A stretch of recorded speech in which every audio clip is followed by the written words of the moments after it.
Hey guys, so here I'm shooting a process video for a watercolor portrait.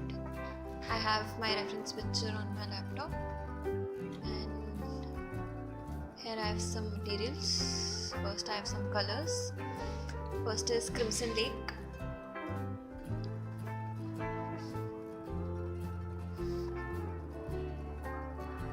Then I have Gamboge Hue.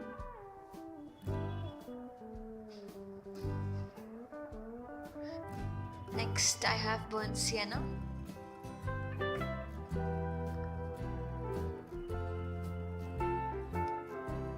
Next I have French Ultramarine. Usually I use Ultramarine Blue, but then they both look similar, so I can also use this one. Then I have Yellow Ochre.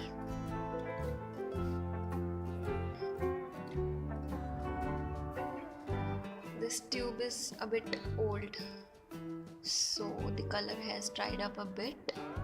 That's why the struggle. Then I have Sap Green.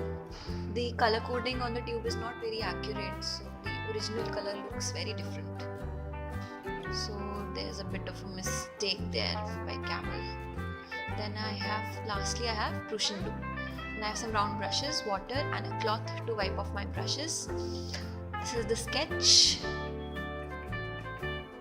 Here I'm starting to color it. So for watercolors, you work in layers. So you go from light to dark. For the initial layers, I am using Gamboge Hue, Yellow Ochre and Crimson Lake. So for the initial layers, you should keep the wash very light. And also when you make a sketch for the watercolor painting, the sketch should be very light because the pencil lines will show from behind the colors if you make very dark lines, and it doesn't look good. Then for building the layers, I am using Burnt Sienna. I am mixing Burnt Sienna with Yellow Ochre for slightly darker tones.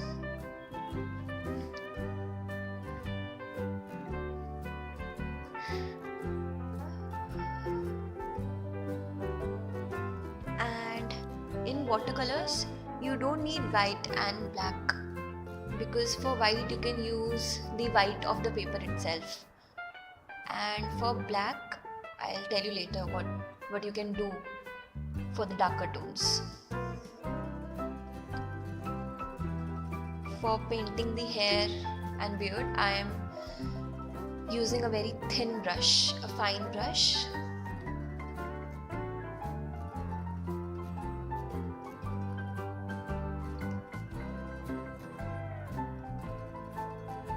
First you should put very light color in the hair, then you go on to build on the darker colors.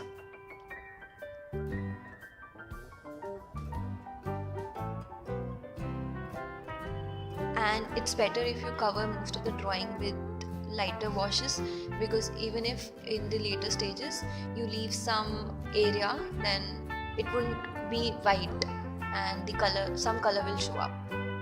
So, because it's winter time, it's taking some time to dry, so I have to wait until I build up the next layers.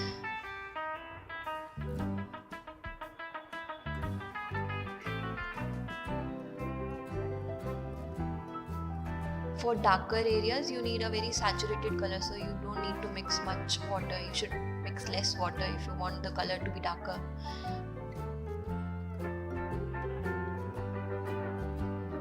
Here for the darker color, I have mixed my Crimson Lake, Prussian Blue.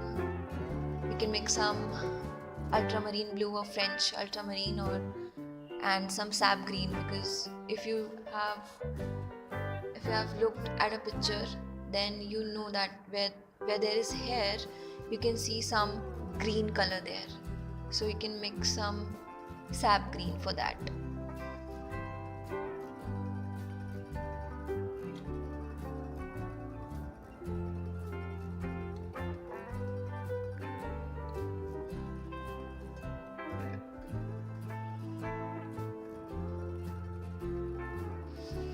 So here, before coloring the hair, I have done the background. So there's a reason for that. If you paint the hair first and then you go on to paint the background, you will mix up the colors of the hair and background, because you see there are some gaps in the hair like in this picture. So that's why you should do the background first, and over it you should paint the hair, so it will not mix up, and the strokes that you make look very crisp if you go that way. I'm almost done here with the portrait.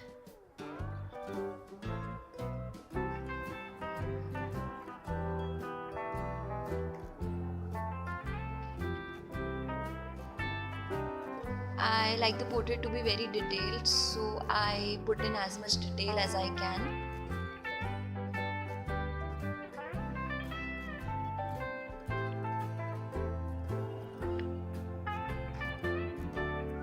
So here I am painting some few final details.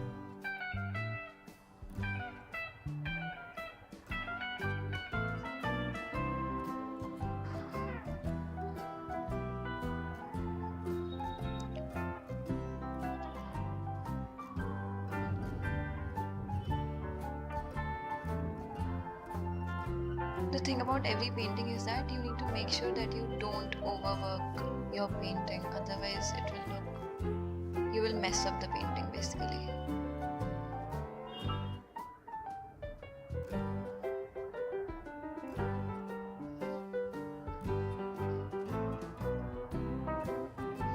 So I have completed the portrait here. Yeah, thanks for watching. Bye.